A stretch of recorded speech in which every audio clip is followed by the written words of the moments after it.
Hello mga kamahalan, welcome po sa aking channel. Ito po si Alex Custodio, ang inyong kamahalan, at welcome po sa Talak ng Taon. Ayan, Diyos ko.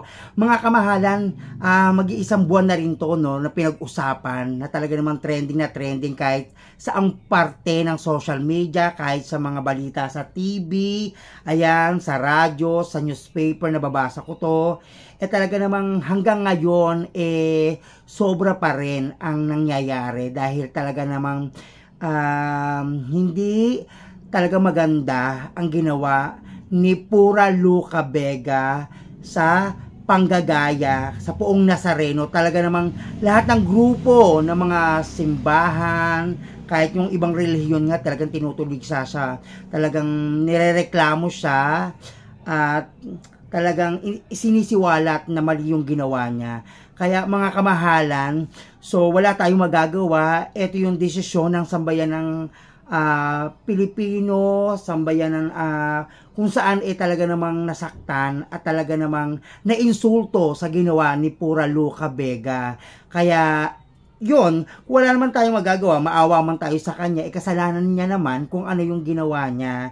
At sabi nga ng iba, deserve ni Pura Luca Vega yung mga nangyayari sa kanya, na kahit ano pang paliwanag niya, hindi na iniintindi to ng mga tao at ng mga grupo ng mga simbahan o ibang grupo na talaga namang hanggang ngayon talagang gumagawa ng batas para lang sa kanya, para magkaroon ba ng aral yung mga ginawa niya. Kasi may mga bagay talaga na dapat yung mga bagay na ginagawa natin, pinag-iisipan natin. Hindi lang, ang dami kasi sa totoo lang, ilang beses ko na to sinabi na ang dami niyang pwedeng gayahin. Bakit yun pa ang ginaya niya? Na talagang sinasamba natin, na Diyos natin. Kahit anong paliwanag niya, hindi ko pa rin maintindihan bakit niya nga ginaya yung Poong Nazareno, na talaga namang ang daming video kasi na kumalat talaga. Ang dami-dami, hindi lang isa, hindi lang dalawa, ang dami. Kaya sobra yung sa iba sobra yung pangiinsulto na ginawa at pambabastos ni Pura Luca Vega sa Poong Nazareno. So eto, mag-update tayo doon sa mga lugar na kung saan talaga namang persona non grata si Pura Luca Vega. So eto na yung mga lugar na talaga namang hindi na siya pwedeng pumasok. Talagang as in ban na po si Pura Luca Vega. So update lang po to Kagaya number 1, ito yung pinakamasakit na talaga namang nakikita ko, paliwanag siya ng paliwanag, pero sa pagpapaliwanag ni Pura Luca Vega, wala nang mangyayari at wala nang magaganap sa mga paliwanag niya kasi ginawa niya na Number 1, persona non grata si Pura Luca Vega sa City of Manila. Ayan. So nakakaloka, doon pa siya naging no. Ba't hindi na lang niya hindi na lang siya mag-isip na pumunta na ng ibang bansa kasi ang dami. Number 1 po yung City of Manila. Ito pa, Cebu City. Ayan, Cebu City. Persona non grata din po dyan si Pura Luca Vega. Nueva Ecija, Dinagat Island.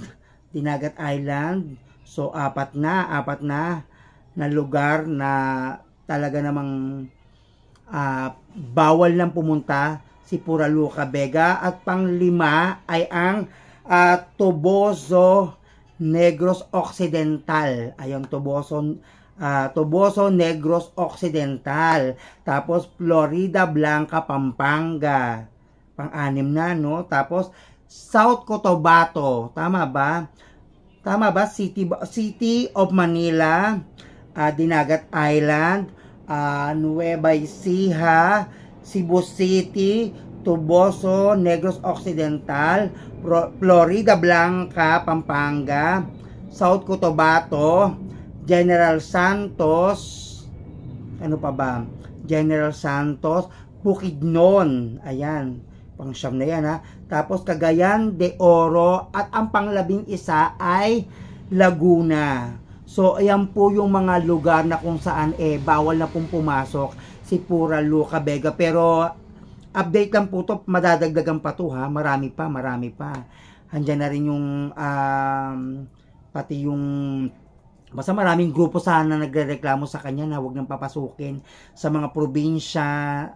Nakakalungkot, pero kasalanan niya yun deserve niya na mangyari sa kanyang, deserve niya mangyari sa kanya yung mga ganung bagay kasi hindi niya pinag-isipan yung mga magiging resulta ng mga ginawa niya bago niya ito ipakita. So ngayon mga kamahalan, so yan po yung mga lugar, 11 lugar ha, madadagdagan pa po yan na 11 lugar na kung saan persona non grata si Pura Luca Vega. Kaya ito lang po masasabi ko mga kamahalan na bago tayo gumawa ng isang bagay, hindi naman tayo perfectong tao, lalo na rin po ako, hindi po ako perfectong tao, pero ang sa akin lang, sana pag-isipan natin yung mga bagay na ginagawa natin, kung ito ba ay, kung di man maka-apekto sa'yo, isipin mo kung ano ang epekto sa iba, na talaga namang ikasisira mo.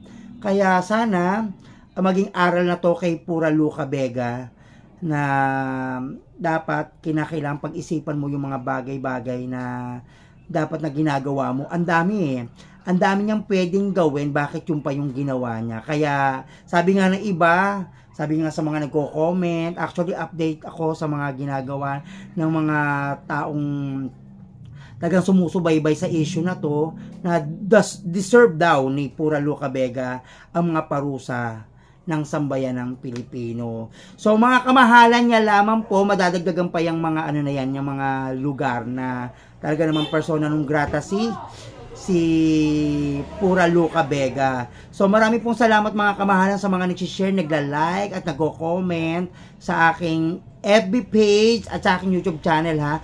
Huwag po kayong mag-alala, December 9 magkakaroon po tayo ng raffle at sana huwag po kayong magsawa sa pag-share ng aking mga videos. At sana po, ito po ay komento ko lang, ito po ay aking opinion, sana wag din po kayo magalit sa akin, dahil hindi rin naman po ako perfectong tao. At kung magustuhan nyo man po, pwede naman po kayo mag-comment, at kung hindi, wala naman po akong magagawa. Nobody is perfect. Ang akin lang po ay opinion ko. At walang sino man ang pwedeng bumali sa opinion ko.